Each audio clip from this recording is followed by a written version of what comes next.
Bismillahirrahmanirrahim.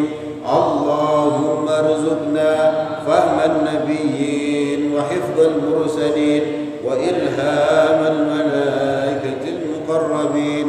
Allahumma rzuqna fahman nabiyyin wa hifdzal mursalin wa ilhamal malaikatil muqarrabin. Allahumma rzuqna fahman nabiyyin wa hifdzal mursalin wa ilhamal malaikatil muqarrabin. Ila hadratin nabiyil mustafa Muhammadin sallallahu alaihi wasallam wa ala alihi wa ashabihi wa auladihi wa azwajihi wa dhurriyyatihi wa ahli baitil kiram. Summa ila jami'il ulama'il 'amilin wa syuhada' as-salihin musannifil mukhlisin. Ila al-imam Jalaluddin al-Mahalli wal imam Jalaluddin as-Suyuti nafa'ana Allahu bihima wa bi'ulumihima fid dharain amin. Wa ila jami'i masyayikhina wa asatidina khususila Abu Ya'ma Qadrim al-Hamdi wa ila jami'i abaina wa ummahatina wa ajdadina wa jaddatina syaulillahi lahumul Fatiha. A'udzu billahi minasy syaithanir rajim. Bismillahirrahmanirrahim. Alhamdulillahi rabbil alamin arrahmanir rahim maliki yaumiddin. Iyyaka na'budu wa iyyaka nasta'in ihdinas siratal mustaqim siratal ladzina an'amta 'alaihim ghairil maghdubi 'alaihim waladdallin amin. Assalamu alaikum warahmatullahi wabarakatuh. Alhamdulillahi rabbil alamin wa bihi nasta'inu ala umurid dunya waddin wassalatu wassalamu ala asyrafil anbiya wal mursalin amma ba'd. Bersyukur kehadirat Allah subhanahu wa ta'ala dari sekian banyak makhluk Allah, dari sekian banyak hamba Allah, kita termasuk yang dipilih oleh Allah untuk diberikan nikmat sehat, dikasih nama Allah untuk diberikan nikmat kesempatan untuk mengaji kalam Allah, yang mana hal ini adalah sesuatu yang luar biasa karena Rasulullah juga berpesan dawuh iqra'ul Qur'an, bacalah Al-Qur'an, fa innahu ya'ti yaumal qiyamah, karena nanti Al-Qur'an itu pada hari kiamat akan datang syafi'an, sebagai yang memberikan syafaat kepada siapa? Li ashabihi, kepada sahabatnya Al-Quran. Para ulama menjelaskan yang dimaksud sahabat Quran adalah orang yang menyempatkan diri, yang konsisten untuk berusaha mempelajari kandungan Al-Quran. Kita masuk ke surah An-Nisa juz 5 ayat ke-126. Qala Allah Ta'ala fi kitabihil karim, a'udzu billahi minasyaitonir rajim. Walillahi ma fis samawati wa ma fil ard wa kana Allahu bikulli syai'in muhita. Walillahi, dan miliknya Allah apa? Ma fis samawat, apa-apa yang ada di langit-langit, wa ma fil ard, dan juga apa yang ada di dalam bumi. Itu semuanya adalah milik Allah. Milkan sebagai kepemilikan wa khalqan juga sebagai penciptaan, wa abidan dan sebagai hambanya. Bintang itu miliknya Allah, makhluknya Allah, hambanya Allah. Bulan, udara, pohon, kita, hewan, cacing, ya, bakteri, semua yang ada di langit dan yang ada di bumi itu miliknya Allah. Ya, milkan sebagai kepemilikan, wa khalqan juga sebagai penciptaan, punyanya Allah, ciptaan Allah, wa abidan juga sebagai hambanya Allah. Semuanya milik Allah. Apa yang bukan miliknya Allah? Nah, makanya ketika kita mendapatkan musibah, kita disarankan untuk mengingatkan diri kita sendiri, inna lillahi, kita itu miliknya Allah, wa inna ilaihi rajiun. Nah, dan kita juga nanti akan kembali kepada Allah. Nah, jadi itu sebagai pengingat. Loh, karena bukan milik kita, itu semuanya milik Allah. Ya ojo nemen-nemen, jangan kebangetan. Ya, segala hal yang tanda kutip milik kita itu kita masukkan terlalu dalam ke dalam hati. Bukan pekmu kok, bukan milikmu.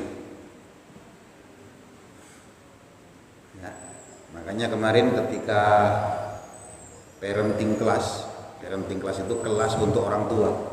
Jadi di TK itu, TK Al-Muawanah itu setiap 3 bulan enten parenting class, kelas untuk orang tuanya. Jadi orang tuanya juga harus sekolah. Nah, di situ saya menjelaskan bahwa yang namanya anak itu adalah amanah. Amanah dititipkan kepada kita. Ya karena titipan, ya maka harus kita jaga. Kita diamanahi, maka kita harus bimbing, harus kita didik. Itu bukan milik kita, itu miliknya Allah. Semuanya miliknya Allah. Tidak ada yang tidak. Wa kana Allah wa kana lan ana sapa Allahu Allah bi kulli syai'in kelawan saben suci-wici iku muhita, meliputi. Allah itu meliputi segala sesuatu. Karena Allah meliputi segala sesuatu, ya, maka dia mengetahui. Nah, di sini katakan ilman, ilmunya Allah. Allah tahu. Wa qudratan, Allah kuasa karena meliputi segala sesuatu. Maksudnya lam yazal muttasifan bidzalika, tidak bisa dihilangkan dari disifati dengan hal-hal tersebut. Allah meliputi segala sesuatu.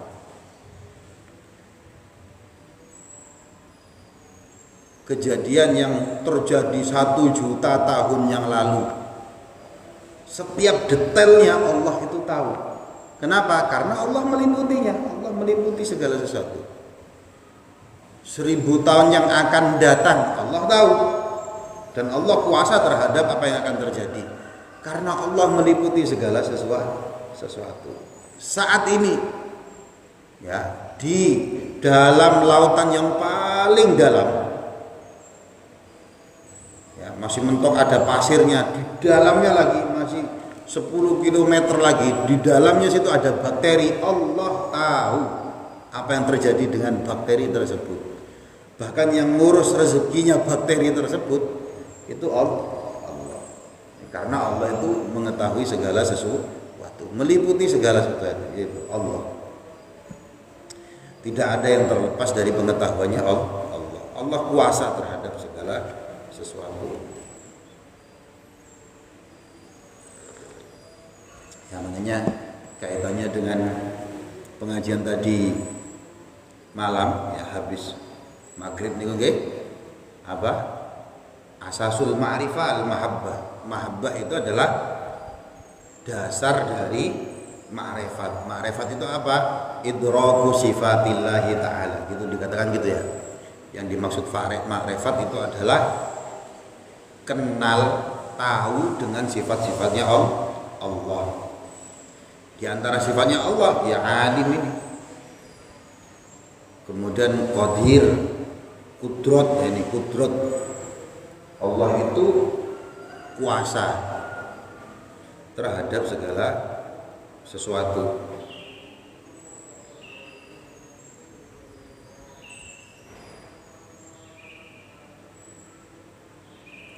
Kadang niku makanya kita alhamdulillah kita itu lengkap di Islam, enten ilmu kalam namanya. Walaupun kalau dipelajari secara mendalam ya kadang kalau saya sendiri kadang kalau mempelajari ilmu kalam ini ya pusing-pusing sedikit, tapi penting pada zaman tertentu penting, termasuk zaman sekarang. Kadang pertanyaannya aneh-aneh. Saya sering di YouTube itu dialog antara misalkan Islam dengan agama lain. Nah, agama lain itu kadang tanya, Tuhanmu maha kuasa apa tidak? Oh iya, kuasa terhadap segala sesuatu. Makanya dia bisa menjadi manusia, katanya gitu. Loh kan namanya Tuhan itu kan bisa berkuasa atas segala sesuatu. Makanya dia bisa menjadi manusia. Nah, ditanya lagi, kalau gitu jadi iblis bisa juga enggak? Nah, bingung dia jawab. Nah, kalau di ilmu kalam selesai nih. Apa jawabannya? Pertanyaannya yang salah. Karena yang namanya Tuhan itu ada sifat mustahil. Mustahil yang itu dilekatkan dengan yang namanya Tuhan. Misalkan ketiadaan. Yang namanya Tuhan tidak mungkin tidak ada. Nah, gitu ya. Jadi apakah Tuhan bisa menjadi manusia? Loh, pertanyaannya yang salah. Sama seperti sampean ditanya misalkan tembok itu laki-laki apa perempuan? Sampean ya jawab baik. Kan bingung. Bukan sampean karena nggak bisa jawab, pertanyaannya yang salah. Nah, karena nanya Tuhan itu nggak mungkin. Bisa nggak Tuhan itu menciptakan? Mampu nggak Tuhan itu menciptakan Tuhan yang lain? Katanya kuasa terhadap segala sesuatu. Pertanyaannya yang salah. Kenapa? Karena yang namanya posisi Tuhan itu pasti pencipta.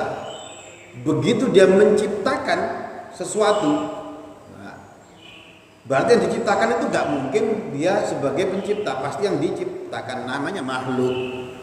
Berarti pertanyaannya yang salah. Bukan karena nggak bisa dijawab, pertanyaannya yang salah. Kelaminnya kopi ini apa? Loh, bukan kita nggak bisa jawab, pertanyaannya salah. Nah, karena ada hal-hal yang kadang ya gitu, bukan karena nggak bisa dijawab, jawab salah. Bisa nggak ke kanan sekaligus ke kiri? Ya apa sama jawabannya?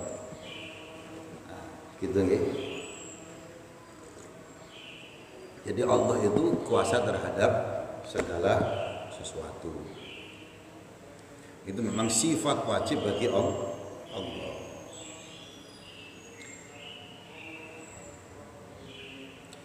Wa yastaftunak, dan mereka akan meminta kamu fatwa. Kanya maksudnya kepada Nabi Muhammad. Ini tema lain. Wa yastaftunak, dan mereka akan meminta fatwa kepadamu, wahai Nabi Muhammad. Maksudnya adalah yadlubuna minka, mereka akan meminta darimu al-fatwa, fatwa. Tentang apa? Fi sya'nin nisa, tentang persoalan perempuan. Maksudnya wa mirathihinna, terkait dengan mewarisi mereka.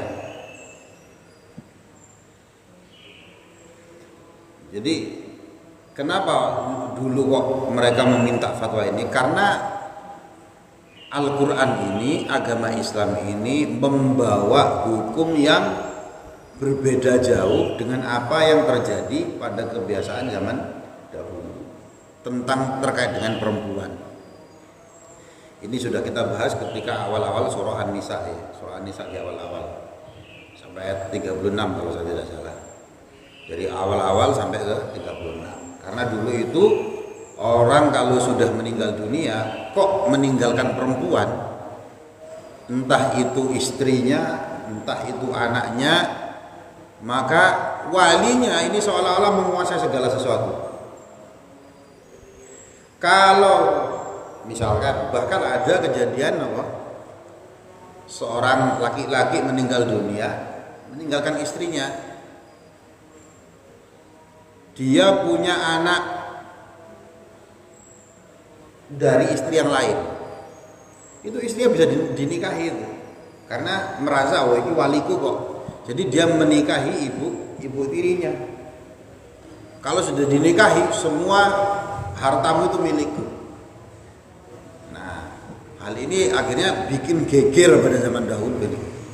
Karena kebiasaan zaman dahulu nggak seperti itu.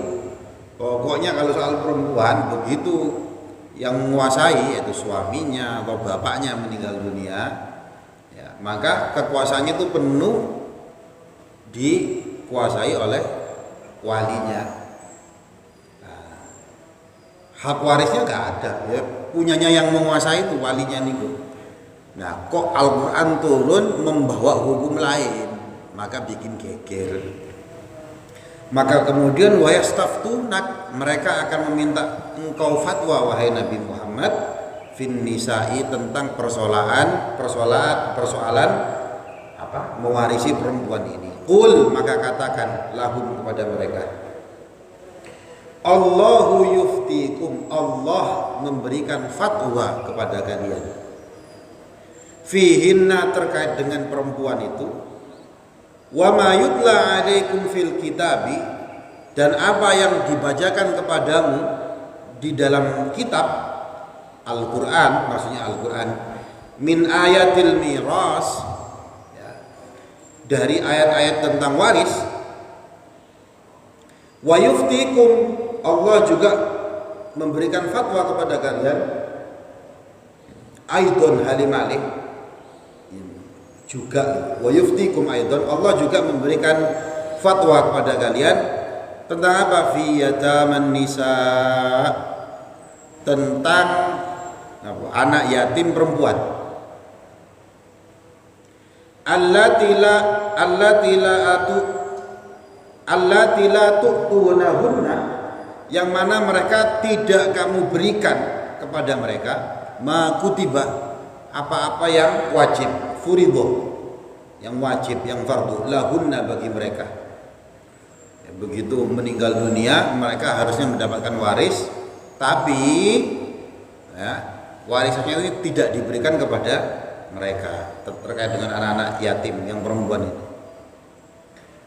Minal mirasi, dari waris. Wa targhabuna, dan kamu senang, ayyuhal auliya, he para wali. Walinya anak-anak yatim ini. Begitu anak yatim, begitu seseorang, ya, anak ini ditinggalkan orang tuanya, meninggal orang tuanya, maka dia menjadi ya yatim. Yang memeliharanya walinya. Ayyuhal auliya, para wali, kamu senang antan kihuhuna, menikahi mereka. Bapakmu meninggal loh, wis tak kawini ae. Lidama matihinna, kamu senang menikahi mereka. Lidama matihinna, karena status rendahnya mereka. Wa ta'daluhunna, dan kamu mencegah mereka ayatazawwajna, untuk menikah. Kalau cantik ya saya nikahi, kalau jelek ya orang lain nggak boleh menikahi dia. Ya suka-sukanya walinya. Itu semuanya dilakukan apa? Toma'an fi mirathihinna, karena tamak fi mirathihinna, dalam harta warisnya anak perempuan tadi. Nah dulu gitu. Nah, jadi pokoknya begitu ada anak yatim perempuan, semuanya ya dia kayak gak merdeka itu loh. Hartanya itu miliknya walinya, bahkan dia dia itu bisa dinikahi, kalau cantik ya dinikahi, kalau jelek dia nggak dinikahi dan nggak boleh nikah sama orang lain supaya hartanya tetap sama walinya itu. Maksudnya yuftikum alla taf'alu dzalik. Maksudnya Allah memberikan fatwa kepada kalian alla taf'alu dzalik. Janganlah kamu melakukan hal yang semacam itu. Gitu.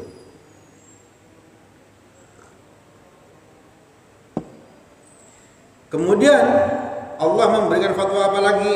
Wa fil mustad'afin, terkait dengan orang-orang yang lemah. Maksudnya di sini adalah as-sighar, anak-anak kecil. Minal wildan, saking biro-biro anak. Jadi pertama soal perempuan, yang kedua soal anak-anak perempuan yang yatim itu, kamu nikah atau tidak nikahi. Yang ketiga tentang du'afa gitu ya. Tapi yang dari kalangan anak-anak. Wa fil mustad'afina as-sighari minal wildan, yaitu terkait orang-orang yang lemah, yaitu dari anak-anak. Perintah yang dikasihkan oleh Allah Ta'ala ya, anta'tuhum, hendaknya kamu memberikan kepada mereka huquqahum, hak-haknya mereka. Wa ya'murukum, dan Allah memerintahkan kepada kalian antaqumu, untuk menegakkan, kamu menegakkan lil yatama, bagi anak yatim, bil qisti, menegakkan keadilan.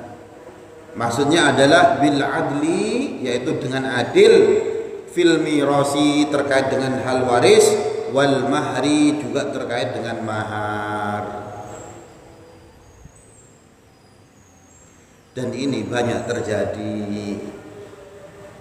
Ya, seorang bapak meninggal dunia, meninggalkan anak 2 misalkan, perempuan semua lah misalkan, perempuan semua. Yang tinggal adalah istrinya masih ada, jadi istri sama anaknya 2. Banyak di kalangan kita itu terjadi apa? Bapaknya meninggal dunia, dia meninggalkan harta warisan, apa yang dilakukan ibunya? Dia gak ngurus sama harta untuk anaknya tersebut. Banyak itu terjadi. Ibunya itu enggan dengan alasan apapun. Ya, kalau yang baru saya dengar ini, ada kasus apa yang enggan, saya masih hidup kok ngurus soal waris. Itu sudah diatur dalam Al-Quran. Ya, suamimu meninggal, dia ada hartanya, ya, maka anakmu punya hak, itu haknya anakmu.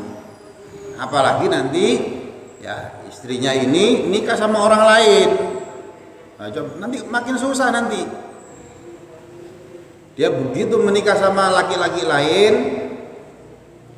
ya nanti hartanya ini malah susah diatur nih. Mana yang harta ibunya, mana yang harta suaminya yang sudah meninggal. Nah, maka di sini antaqumu lil yatama bil qist, yaitu bil adli fil mirasi wal mahari, terkait dengan harta waris, terkait dengan mahar, ini harus bil qisti, harus dengan adil. Ya, itu bukan milikmu, jadi harus segera dibagikan. Ya kalau nggak bisa dibagikan paling tidak ngerti lah. Nah, bapakmu meninggal, hartanya segini, ya, jatahmu segini loh nak. Gitu ya. Jadi memang harus disegerakan. Jadi yang pertama, ketika seseorang meninggal dunia, kalau dia meninggalkan harta, pertama hartanya ini digunakan untuk pengurusan jenazah itu. Yang kedua, untuk hutang. Dia punya hutang atau tidak? Oh ada hutang, maka hartanya ini dibuat untuk membayar hutang. Kalau ada sisanya itu baru bagi waris. Kasihan orang meninggal dunia itu. Ya dulu waktu kita ngaji kitab At-targhib wa tarhib niku kan enten ancaman dari Kanjeng Nabi. Siapa orang meninggal dunia kok masih meninggalkan di keluarganya ini persoalan harta yang tidak selesai. Selama hidup dia membuat ribet gitu. Membuat ribet kok meninggal dunia. Itu ada ancamannya. Jadi ayo kita berbuat adil. Dalam awal-awal surah An-Nisa kan dulu dijelaskan juga sudah disiapkan. Terkait mahar juga, kalau anak yatim zaman dahulu itu apa? Mana tadi ayatnya? La tu'tunahunna ma kutib. Tidak diberikan mahar. Bapakmu gak ada kok, kamu itu berada dalam perwalian saya nikahi, gak perlu mahar orang zaman dahulu. Gak boleh kayak gitu. Harus Al-Quran kemudian turun, enggak, harus dikasih mahar. Wa ma taf'alu min khairin, wa ma lan utawi barang taf'alu kang lakoni sapa sira kabeh min khairin saking kebejian, kebagusan, segala sesuatu yang kamu lakukan dan hal tersebut adalah perkara baik, fa innallaha kana bihi alima. Fa innallaha maka sungguh Allah itu kana ono sapa Allah bihi kelawan kelakuan ma itu alima, zat yang maha mengetahui. Allah itu tahu kok apa yang kamu lakukan. Karena Allah tahu fayujazikum bihi, maka Allah akan memberi ganjaran terhadap perbuatan baikmu tersebut. Jadi detail apa yang kamu lakukan itu Allah tak tahu.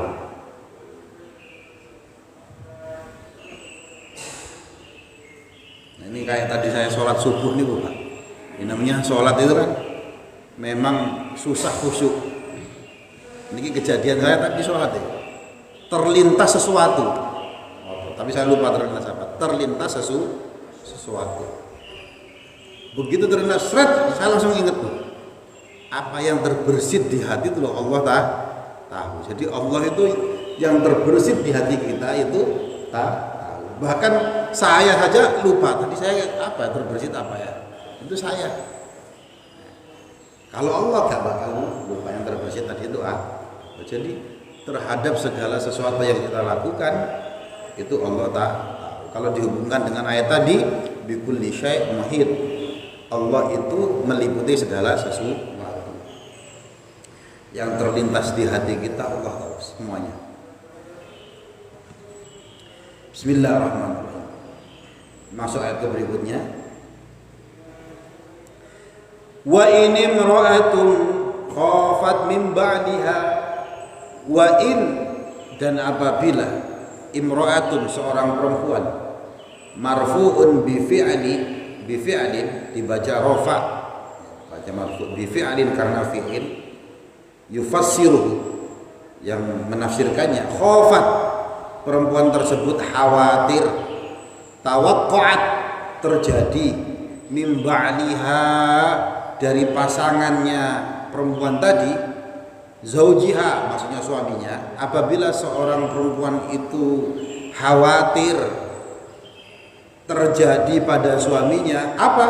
Nusuzan. Nah, ini aneh nih. Nusuz niku ya bahasa mudahnya niku durhaka. Nah, kita niku sering apa? Ya ada ayatnya juga dalam surah An-Nisa nih. Kadang mengklaim istri durhaka, padahal yang dikritik sama Allah niki ini suami yang durhaka ini, sing nusuz. Kalau seorang perempuan khawatir pasangannya atau suaminya nusus, ya tarafu'ahu 'alaiha, gumedhe ini apa gumedhe itu? Lebih tinggi statusnya dari perempuan tadi itu, yaitu bitarki mudaja'atiha, yaitu meninggalkan tempat pembaringan. Maksudnya apa? Pisah ranjang. Nah, karena suami tak pisah ranjang, gak usah tidur sama saya. Karena dia gengsi misalkan, itu termasuk nusus. Laki-lakinya yang nusus tuh bisa-bisa tuh Atau wat-taqsir fi nafaqatiha, memotong jatah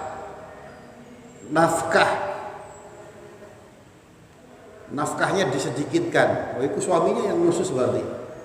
Jadi kita melihat dulu, jangan nuduh istrinya sedikit-sedikit nusus. Jangan-jangan suaminya yang sing nusus. Buktinya apa? Medit nafkah buat suami, buat anak istrinya ditaksir, dipotong. Libughdhiha, karena benci terhadap istrinya. Karena geting, karena jengkel sama istrinya. Wa tumuhi ainihi ila ajmala minha, atau karena apa? Kedua matanya ini apa ya? Bahasa Indonesia ini kan ya.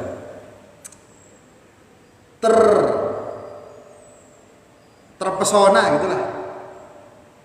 Ila ajmala minha, terpesona dengan perempuan yang lebih cantik dari istrinya. Nah gitu. Jadi kalau seorang perempuan khawatir suaminya melakukan nusus, apa di antara perlakuan nusus yang bisa dilakukan oleh suami? Satu, pisah ranjang. Enggak, saya enggak mau tidur sama kamu karena mangkel gitu ya. Atau kamu ngelama kok sama saya, kok kamu enggak nurut sama saya, wis jatah harianmu, jatah bulananmu yang tadinya 10 juta misalkan ya, tak potong jadi 500.000 misalnya kayak gitu. Nah, itu nusus itu. Atau karena dia terpesona dengan perempuan lain ya, sehingga dia gak suka sama istrinya sendiri, itu berarti nusus. Suaminya nusus, durhaka ini. Ini termasuk suami yang durhaka. Kalau seorang perempuan khawatir terkait hal tersebut terjadi sama suaminya, au i'radan, atau khawatir berpaling anha, dari istrinya, biwajhihi, maksudnya wajahnya ya, istrinya tadi itu khawatir suaminya memalingkan muka dari dia, enggak mau memandang istrinya, maka fala junaha, maka tidak ada dosa alaihima, di antara atas mereka berdua, ayyusliha, untuk mengadakan suluh perdamaian. Fihi idghamut ta fil asl fis sad, di dalam lafaz tadi itu mengidghamkan huruf ta dalam asalnya dalam huruf sad, berarti bacanya ayyassalaha menurut satu qiraat nggih. Wa fi qiraatin, dan dalam riwayat lain dibaca yusliha. Nah, ini riwayatnya kita.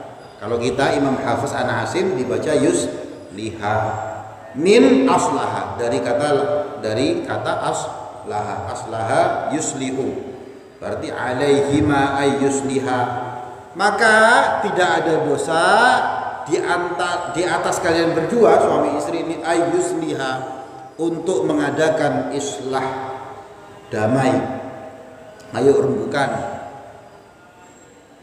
bainahuma, di antara mereka berdua, sulha, dengan satu suluh, apa? Perdamaian. Ayo ngobrol bareng. Kenapa kamu sikapmu seperti ini? Ayo kita ngobrol bareng. Nah, kalau kita kan enggak, kadang kalau mangkel apa? Gak usah ngomong sih. Nah, tapi ingat ya, makanya memang seni di sini memang dikatakan suami yang khusus itu apa? Tadi nih ninggalkan pembaringan dan sebagainya. Tapi dalam surah An-Nisa yang di awal-awal nih apa? Kalau istrimu nusus, lakukan 3 hal. Ya. Yang pertama dikasih tahu. Yang kedua jangan tidur bareng. Yang ketiga dipukul, tapi jangan yang menyakitkan. Itu syarat-syaratnya. Ya kalau dalam hal ini mungkin dibentak itu kan memukul harinya. Ya. Tapi di sisi sini suami ini kalau seumpama dia merasa gumede tadi niku, apa tadi namanya, tarafu'ahu 'alaiha, merasa wah aku ini suamimu, aku ini lebih hebat, kamu itu makmumku kok. Wis bisa aja wis gak gelem aku turut karo kamu, berarti suaminya yang khusus. Jadi tarafu'ahu 'alaiha ini mentang-mentang gitu loh. Berarti ini suaminya yang khusus. Maka hendaknya diadakan perdamaian. Ayo ngobrol bareng. Nah, ini banyak yang terjadi hal semacam ini.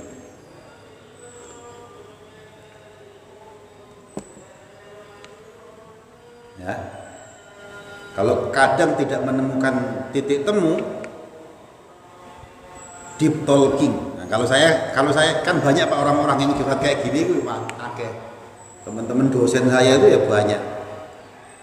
Saya itu di kampus niku di kantor saya itu unit bimbingan dan konseling. Saya niku Pak. Maksudnya itu ya bimbingan dan konselingnya untuk mahasiswa. Tapi yang datang ya kadang dosen pisan. Ya soal rumah tangga kadang juga kayak gitu. Yo kadang ya nyuwuh pisan. Padahal tadi maksudnya itu untuk mahasiswa. Kan kadang mahasiswa ya masih stres-stres kan. Kerjakan skripsi gak selesai-selesai. Ini kadang ya dosen pisan. Kenapa kok kamu stres kayak gini? Dia mau karo bojone. Kemarin adanya ya gitulah, sampai banting laptop gitu. Makanya saya sarankan apa? Deep talking. Apa deep talking itu? Deep itu dalam, talking itu ngomong. Ya ono carane. Ya, suaminya apa? Ngelihat istrinya ini paling seneng itu ngapain sih? Istrinya itu diajak ke suasana yang menyenangkan. Dicari dulu istrinya itu seneng apa? Kok gegeran terus suami istrinya kok ngamuk terus. Dikasih tahu nggak nurut. Kenapa sih bojoku kok ini? Nah, sebagai suami saya nyarankan apa? Melihat satu yang disenangi sama istrinya ini apa?